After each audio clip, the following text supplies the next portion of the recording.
I'm going to be talking to you today about how to figure out your why, and that's why it could be passion or purpose. Now, for me, I've always known what my why is. My why is three different things like writing, I love to write, teaching, I'm all about sharing knowledge, and also when it comes to empowering women and girls. That is my why. That is the things that I love to do. That is what drives me to keep going after my goals, passions, and visions.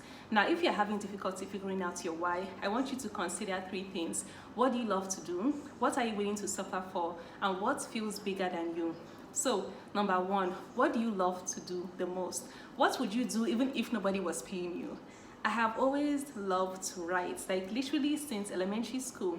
I've been writing in my diaries, and up until this day, I'm a grown woman, I'm in my late 20s, I still have diaries and I'm still jotting things down because I love words, I love writing. It is the best way for me to express myself, it is the best way for me to be myself. So nobody has to pay me to write, although yes, I will be getting paid to write. Don't ask me to write something for you. I still want to be paid to write, but my point is that nobody has to pay me to write because I will still want to do it, like out of that sheer love and passion for it. It is something that I've always loved to do. I've always been in love with books. I've loved being in English classes because it just fuels my spirit and my soul. So you need to really ask yourself, what is that thing that you love to do? What is that thing that you would do just effortlessly, whether anybody was looking or not, whether anybody wanted to really like put you on the limelight for it or not? What is that thing that you love to do? And that will help you figure out your why. Now, number two, what are you willing to suffer for? So recently I watched this video by Pastor Sarah Jakes Roberts, and she was also talking about how sometimes we feel that if we love something that there's no pain attached to it. But that's not true, because just because you love something doesn't mean you're never going to suffer for it. Like there's pain and suffering in life, so you can love something but there's still pain attached to it. But if you are truly going to go after your goals, passions, and visions, you have to love it so much that you are willing to suffer for it. So what are you willing to suffer for?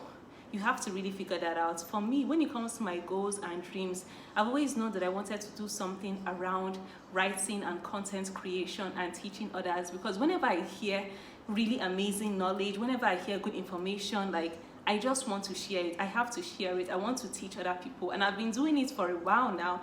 Even when I was a student in university, I was still like being part of like university clubs and like sitting down in panels and teaching people as a student, because it's just in me to really just push and share what I have to do.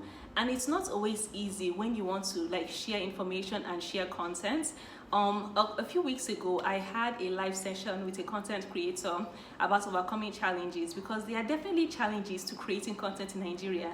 Number one, you don't always get the results you want to see. You might be putting in your best work and the effort, and yet you don't see the results. Sometimes you don't even have the resources you need to create. I don't have all the resources I need to create, and I don't always feel that desire to create, even though I love it. So that is some of the pain and suffering that is attached to it. The fact that I can do my best work and things just don't pan out the way I want it to be.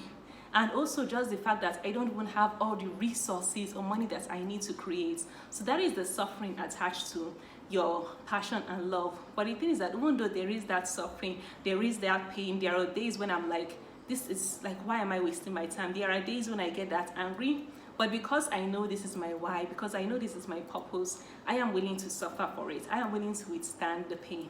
I wrote in a blog post that I'm going to go to the grave with creativity. Like I've committed to creativity for life. Now, lastly, what feels bigger than you? Another way for you to figure out your why is by asking yourself, what feels like bigger than you? What feels like greater than you? When it comes to empowering women and girls, that is just like my heart and my passion, and I've just felt so strongly about it. Even when it comes to causes with gender violence, because I'm so fortunate that I've never experienced any form of violence and abuse in my life. But there are so many women and girls that have, and you can see I'm already getting emotional. And it always like breaks my heart whenever I hear those stories. So I know that no matter what is going on in my life, I'll always want to try in some way to involve myself in circles where I can be part of empowerment for women and girls, because it feels so much bigger than me to help to empower and motivate somebody so that she can see the confidence and self-worth that she has that maybe she's not seeing. So I try to write for She Leads Africa. I try to reach out to NGOs, and even still working to build my own NGO and forum. So this is just something that feels bigger than me, because I feel like together, united, women and girls, we can do so much good and impact the world when we all come together as one. So it's something that is just something that I feel that is my purpose, and I feel like it's not just for me, it's for everybody else. So it feels bigger than me. So I need to just let you know that if you need to figure out your why, these are some of the things you have to consider.